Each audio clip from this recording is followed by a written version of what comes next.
18वीं सदी के मध्य से ही राजाओं और नवाबों की ताकत छिनने लगी थी। उनकी सत्ता और सम्मान दोनों खत्म होते जा रहे थे।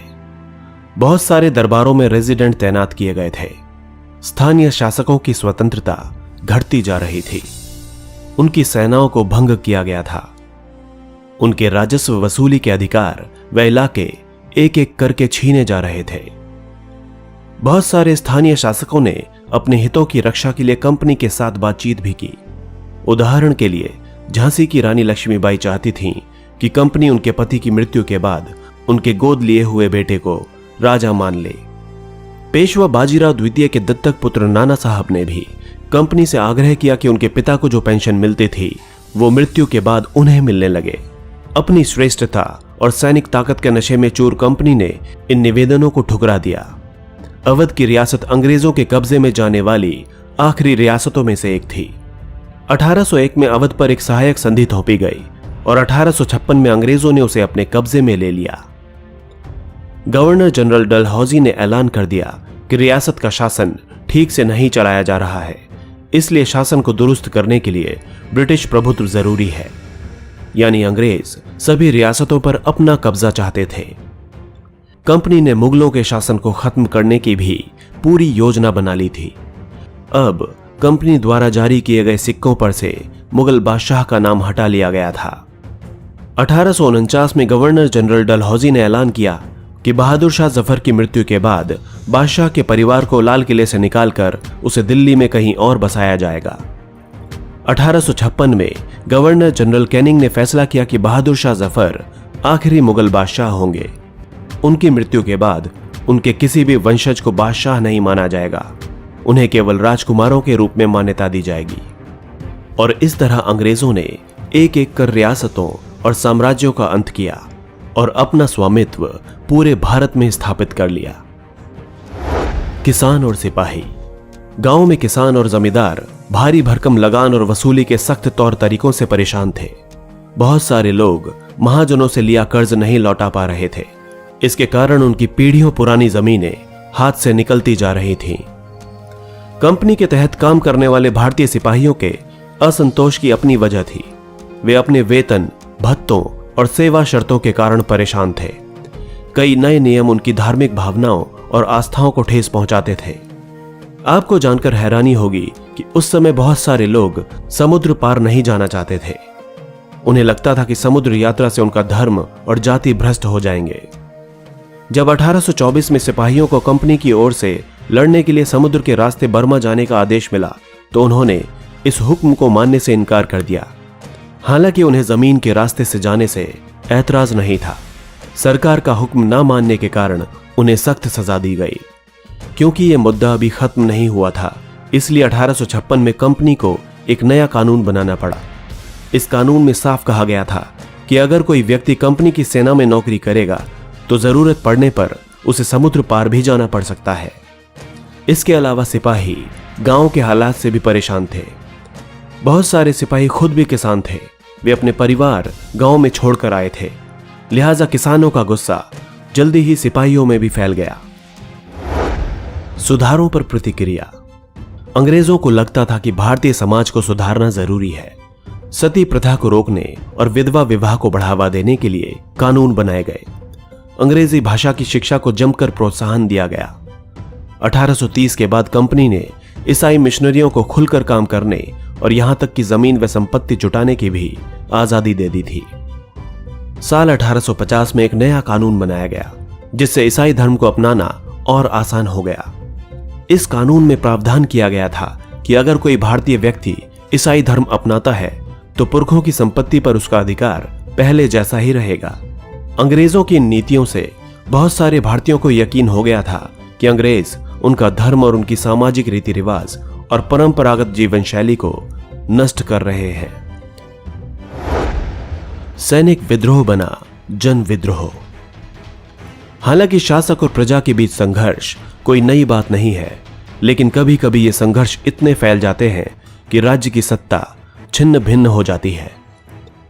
भारत के उत्तरी भागों में 1857 में ऐसी ही स्थिति पैदा हो गई थी। फतेह और शासन के 100 साल बाद ईस्ट इंडिया कंपनी को एक भारी विद्रोह से जूझना पड़ रहा था। मई 1857 में शुरू हुई इस बगावत ने भारत में अंग्रेजों के अस्तित्व को ही खतरे में डाल दिया था। मेरठ से शुरू हुई ये बगावत आगे चलकर भारत के अलग अलग शहरों तक फैल गई। समाज के विभिन्न तबकों के असंख्य लोग विद्रोही तेवरों के साथ उठ खड़े हुए। कुछ लोग मानते हैं कि 19वीं सदी में उपनिवेशवाद के खिलाफ दुनिया भर में यह सबसे बड़ा सशस्त्र संघर्ष था।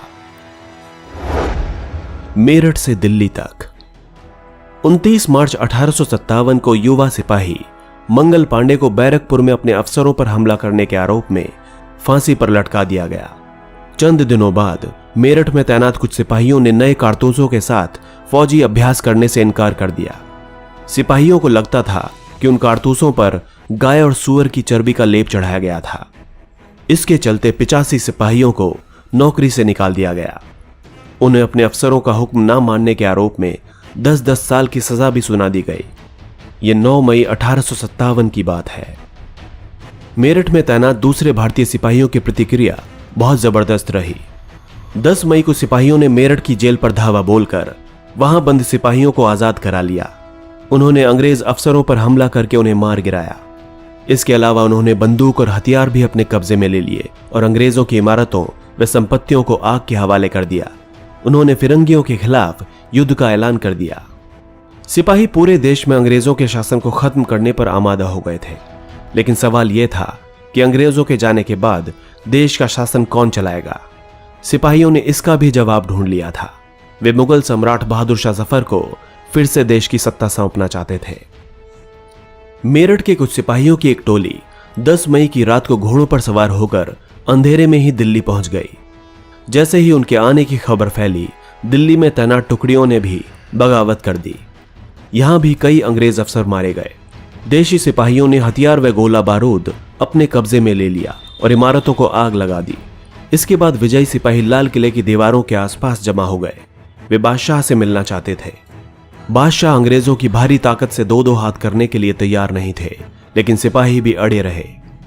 आखिरकार वे जबरन महल में घुस गए और उन्होंने बहादुर शाह जफर को अपना नेता घोषित कर दिया। बूढ़े बादशाह को सिपाहियों की मांग माननी पड़ी। उन्होंने देश भर के शासकों और मुखियाओं को चिट्ठी लिखकर अंग्रेजों से लड़ने के लिए भारतीय राज्यों का एक संघ बनाने का आह्वान किया। बहादुर शाह जफर के एकमात्र कदम के गहरे परिणाम सामने आए।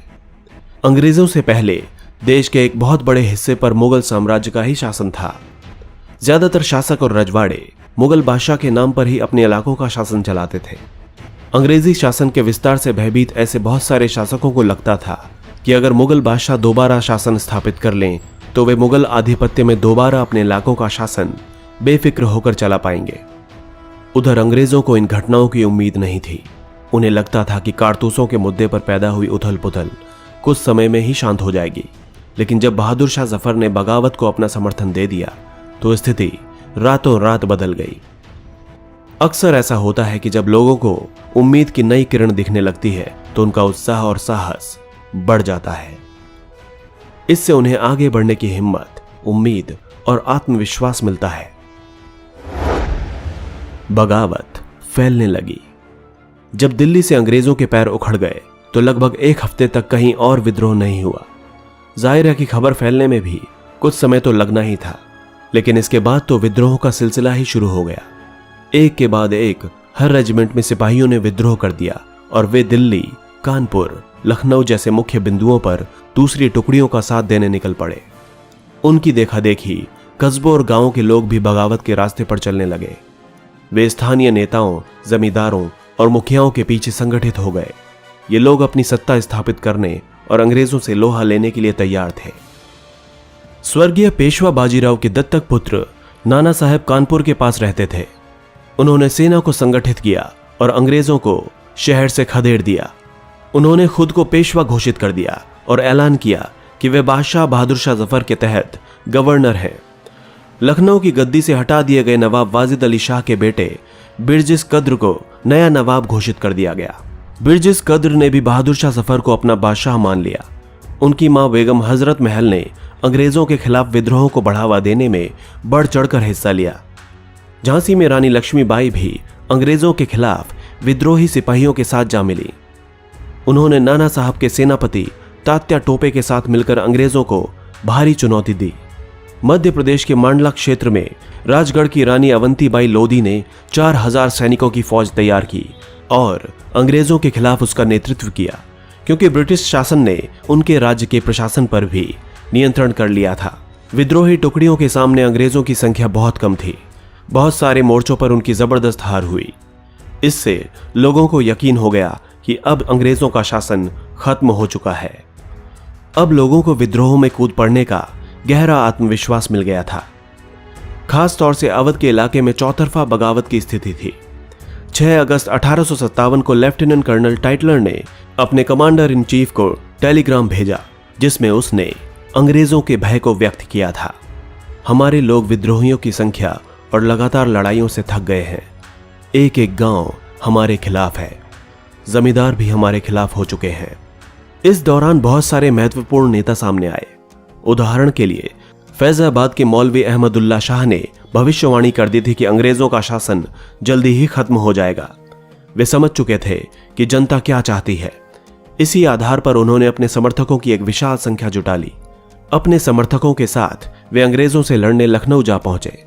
दिल्ली में अंग्रेजों का सफाया करने के लिए बहुत सारे गाजी यानी धर्म योद्धा इकट्ठा हो गए। बरेली के सिपाही बख्त खान ने लड़ाकों की एक विशाल टुकड़ी के साथ दिल्ली की ओर कूच कर दिया। वे इस बगावत में एक मुख्य व्यक्ति साबित हुए। बिहार के एक पुराने जमींदार कुंवर सिंह ने भी विद्रोही सिपाहियों का साथ दिया और महीनों तक अंग्रेजों के साथ लड़ाई लड़ी। तमाम इलाकों के नेता और लड़ाके इस युद्ध में हिस्सा ले रहे थे। अंग्रेजों का पलटवार। इस उथल पुथल के बावजूद अंग्रेजों ने हिम्मत नहीं छोड़ी। कंपनी ने अपनी पूरी ताकत लगाकर विद्रोह को कुचलने का फैसला किया। उन्होंने इंग्लैंड से और फौजी मंगवाए। विद्रोहियों को जल्दी सजा देने के लिए नए कानून बनाए गए और विद्रोह के मुख्य केंद्रों पर धावा बोला गया। सितंबर 1857 में दिल्ली दोबारा अंग्रेजों के कब्जे में आ गई। अंतिम मुगल बादशाह बहादुर शाह जफर पर मुकदमा चलाया गया और उन्हें आजीवन कारावास की सजा दी गई। उनके बेटों को उनकी आंखों के सामने गोली मार दी गई। बहादुर शाह जफर और उनकी पत्नी बेगम जीनत महल को अक्टूबर 1858 को रंगून जेल में भिजवा दिया गया। इसी जेल में 1862 में बहादुर शाह जफर ने अपनी अंतिम सांस ली। दिल्ली पर अंग्रेजों का कब्जा हो जाने का यह मतलब नहीं था कि विद्रोह खत्म हो चुका था। इसके बाद भी लोग अंग्रेजों से टक्कर लेते रहे। व्यापक बगावत की विशाल ताकत को कुचलने के लिए अंग्रेजों को अगले 2 सालों तक लड़ाई लड़नी पड़ी। मार्च 1858 में लखनऊ अंग्रेजों के कब्जे में चला गया। जून 1858 में रानी लक्ष्मीबाई की शिकस्त हुई और उन्हें मार दिया गया। दुर्भाग्यवश ऐसा ही रानी अवंतीबाई लोधी के साथ भी हुआ। खेड़ी की शुरुआती विजय के बाद उन्होंने अपने आप को अंग्रेजी फौज से घिरा पाया और वे शहीद हो गईं। तात्या टोपे मध्य भारत के जंगलों में रहते हुए आदिवासियों और किसानों की मदद से छापा मार युद्ध चलाते रहे। जिस तरह पहले अंग्रेजों के खिलाफ मिली सफलताओं से विद्रोहियों को उत्साह मिला था, उसी तरह विद्रोही ताकतों की हार से लोगों की हिम्मत टूटने लगी।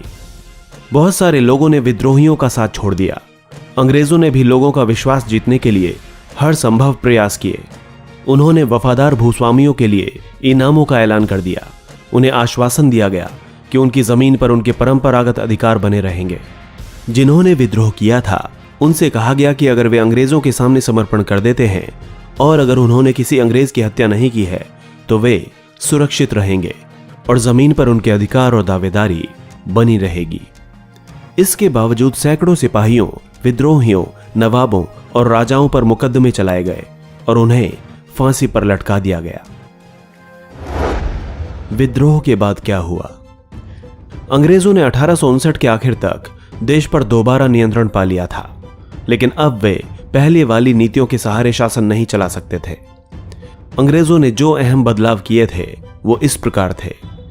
ब्रिटिश संसद ने 1858 में एक नया कानून पारित किया और ईस्ट इंडिया कंपनी के सारे अधिकार ब्रिटिश साम्राज्य के हाथ में सौंप दिए ताकि भारतीय मामलों को ज्यादा बेहतर ढंग से संभाला जा सके। ब्रिटिश मंत्रिमंडल के एक सदस्य को भारत के मंत्री के रूप में नियुक्त किया गया। उसे भारत के शासन से संबंधित मामलों को संभालने का जिम्मा सौंपा गया। उसे सलाह देने के लिए एक परिषद का गठन किया गया जिसे इंडिया काउंसिल कहा जाता था। भारत के गवर्नर जनरल को वायसराय का ओहदा दिया गया। इस प्रकार उसे इंग्लैंड के राजा रानी का निजी प्रतिनिधि घोषित कर दिया गया। फलस्वरूप अंग्रेज सरकार ने भारत के शासन की जिम्मेदारी सीधे अपने हाथों में ले ली। देश के सभी राजाओं को भरोसा दिया गया कि भविष्य में कभी भी उनके भूक्षेत्र पर कब्जा नहीं किया जाएगा। उन्हें अपनी रियासत अपने वंशजों, यहां तक कि दत्तक पुत्रों को सौंपने की छूट दे दी गई, लेकिन उन्हें इस बात के लिए भी प्रेरित किया गया कि वे ब्रिटेन की रानी को अपना अधिपति स्वीकार करें। इस तरह भारतीय शासकों को ब्रिटिश साम्राज्य के अधीन शासन चलाने की छूट दे दी गई। सेना में भारतीय सिपाहियों का अनुपात कम करने और यूरोपीय सिपाहियों की संख्या बढ़ाने का फैसला किया गया। यह भी तय किया गया कि अवध, बिहार, मध्य भारत और दक्षिण भारत से सिपाहियों को भर्ती करने की बजाय अब गोरखा, सिखों और पठानों में से ज्यादा सिपाही भर्ती किए जाएंगे। अंग्रेजों ने फैसला किया कि वे भारत के लोगों के धर्म और सामाजिक रीति रिवाजों का सम्मान करेंगे।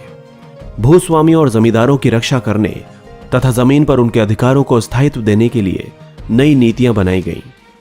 इस प्रकार 1857 के इतिहास का एक नया चरण शुरू हुआ। दोस्तों, अगर आपको हमारा वीडियो अच्छा लगा तो प्लीज लाइक करें, शेयर करें और कमेंट करें, और हमारे चैनल हिस्टोरिक हिंदी को सब्सक्राइब करना ना भूलें ताकि हमारी हर नई वीडियो की अपडेट आपको मिलती रहे। धन्यवाद।